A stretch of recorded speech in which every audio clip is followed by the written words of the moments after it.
Hey everybody, it's Jason Blaha here, and today I wanted to chat with you guys a little bit about the health benefits of strength training because we've reached a point to where more and more scientific literature keeps emerging that shows repeatedly that strength training, actual relatively serious resistance training, and what I mean by resistance training or strength training is that training that works the entire body, not just coming in and training your biceps or your pecs, but bigger exercises. Exercises that load your structures up, exercises that tend to load the spine, the legs, or larger muscle groups all throughout the body.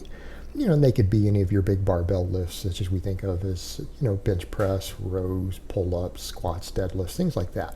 All right, big exercises have health benefits that, as time goes on, the researchers find more and more evidence coming out in favor of. And what I mean is one of the most recent ones that looked at cardiovascular risk and heart disease, right? So they're looking at heart disease and how these different training modalities and lifestyles affect heart attack rates, stroke rates, blood pressure, just general risk of cardiovascular disease.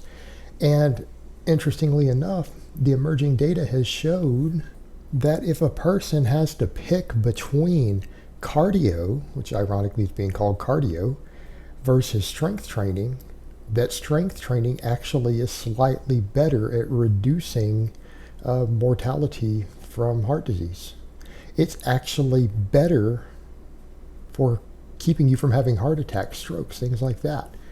And that's the interesting thing because, again, ironically, cardiovascular training is called cardio, and we think of it as improving cardiovascular health, and it actually does. So when I say that, it's not showing that cardiovascular training doesn't reduce these factors. It's just that if you could only pick one or the other, that strength training seems to be slightly better at it. Now, that doesn't mean you shouldn't ever do cardio for your health because cardio combined with strength training seems to improve it even more so. But if you could only do one or the other, not that we're ever in that situation, but if you could only do one or the other, that strength training seems to be more important. What happens when we start looking at all these other health issues? How about diabetes? People who resistance train get diabetes at 70% lower rate than people with similar lifestyles who don't strength train. 70% lower risk. That's assuming you're eating the same diet, same lifestyle. 70% reduction in diabetes rates. And that's because muscle mass, particularly trained muscle mass, has improvements in insulin sensitivity, right? We have better insulin sensitivity and a better resistance against insulin resistance if we strength train, if we resistance train, if we engage in any form of intense physical exercise. And strength training is generally the more intense physical exercise, even more so than some really high output cardiovascular training, right? It has the most improvement in insulin sensitivity. Well, that affects diabetes. It affects different blood sugar disorders. It affects hypoglycemia. All of these conditions are improved by it, which is how we get over to something like cancer as well.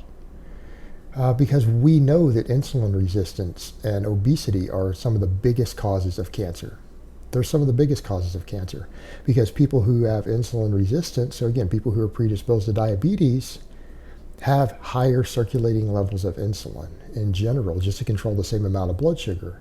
Well, we know that cancer cells that are starting to grow have very, very high levels of insulin sensitivity. So the higher your circulating insulin level, the faster tumors grow. Well, that's important because we all get tumors. People need to understand that. Cancer is not something that you're going to avoid. We tend to get cancerous cells in our body. All of us do, multiple times through our lives.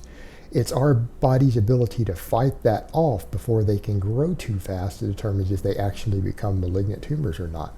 So when the research has looked at it, what we find is that when all other lifestyle factors are calculated in, meaning, diet, smoking, all these other things, your lifestyle, that people who resistance train get cancer at half the rate that other people do who have similar lifestyles to those people and whatever those demographics happen to be.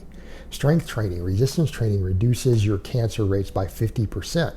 And it seems to be largely due to the increased muscle and the improved insulin sensitivity and therefore lower circulating levels of insulin in your body. Your body has better glucose disposal. It's better at burning through glucose as a fuel source and utilizing it quickly without insulin levels rising. Now, what does that mean in terms of people who do get cancer? Because some people say, well, I got cancer anyways. Well, that could still happen.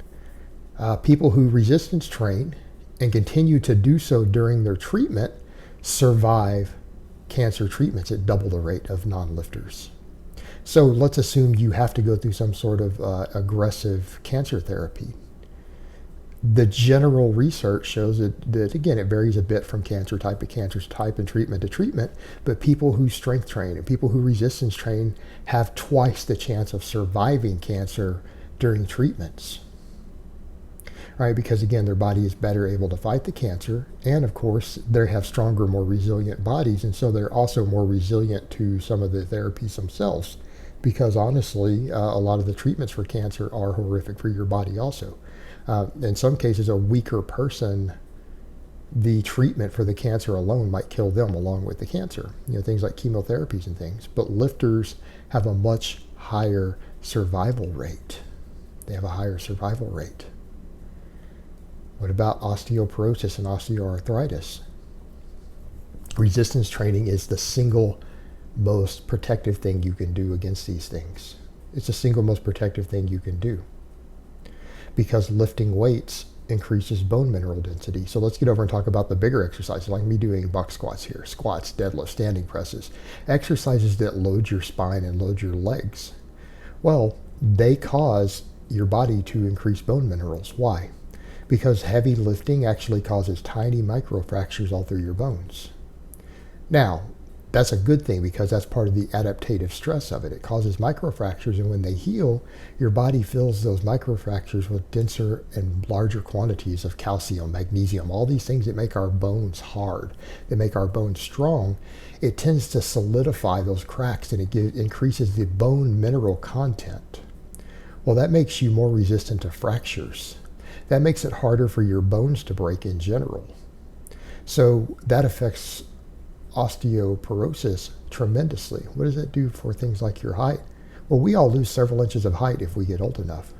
What we also find is that people who resistance train, who maintain strong spines from resistance training, they don't lose as much height with age either, because they have stronger, healthier backs. So it fights off these effects of aging. Well, let's talk about even the bone breaks. If it improves bone mineral density and it makes our bones stronger, what does that do for resisting fractures? Well, it means that your bones are harder to break in general. So that means when you fall down, because you think about it, elderly people are always falling and breaking their hip and other stuff. Well, that's due to low bone mineral content. People who resistance train can still have their bones broken, because like anything else, a bone is an object, and with enough force it can be smashed. But it takes more force to break the bone of someone who lifts weights heavy. Your leg or your arm or other muscles in your body, including even your back, they are harder to break. So you're less likely to break bones when you are hit in a car wreck or falling or any other activity in which people frequently break bones. You're just more resistant to it. It's not going to always prevent it, but it can make it less likely to break. Number two, less likely for the breaks to be as severe. And when we think about sometimes large amounts of trauma to the body that end up crushing organs and everything else, well, if you have just stronger bones in general, you're more resistant. So when we start looking at all of these various health benefits, and that's not even getting into metabolic rate, that's not even getting into weight management or managing body fat or any of that, that's a whole nother topic. All right, that's another topic completely. When we're just talking about what we think of as these other long-term health benefits, lower rates of cardiovascular disease, less heart attacks, less strokes, lower rates of diabetes, lower rates of cancer, higher chances of surviving cancer, stronger, healthier bones, keeping more of your height as you age, lower chance of breaking bones during accidents. And then on top of that, there's even been longevity data that starts to find that leg strength is correlated with people over 60 with lower rates of dementia, lower rates of Alzheimer's, which is a big deal to me. I lost a grandfather of mine to Alzheimer's, and I watched him degenerate. Improved memory and cognition for people over the age of 60. So strength training throughout the course of your life, even if you start later in life, is linked with having better memory and lower dementia rates, keeping more of your mind as you age. When we think about it, this is almost a cure-all. Strength training is the fountain of youth. It is essentially the fountain of youth. It literally will cut the amount of medical conditions that you have through the course of your lifetime by 70 to 80%, just in general, if not higher. I mean, that's absolutely fantastic. And it's not to say there aren't risks associated with strength training and there aren't potential problems, but the good so enormously outweighs the bad that literally every person on earth who is aware of this really should be strength training. Every single person should be lifting weights. Every single human being on earth. All right, guys, but that's really all I have to say on that today. I hope it's been informative, and I will talk to you guys next time.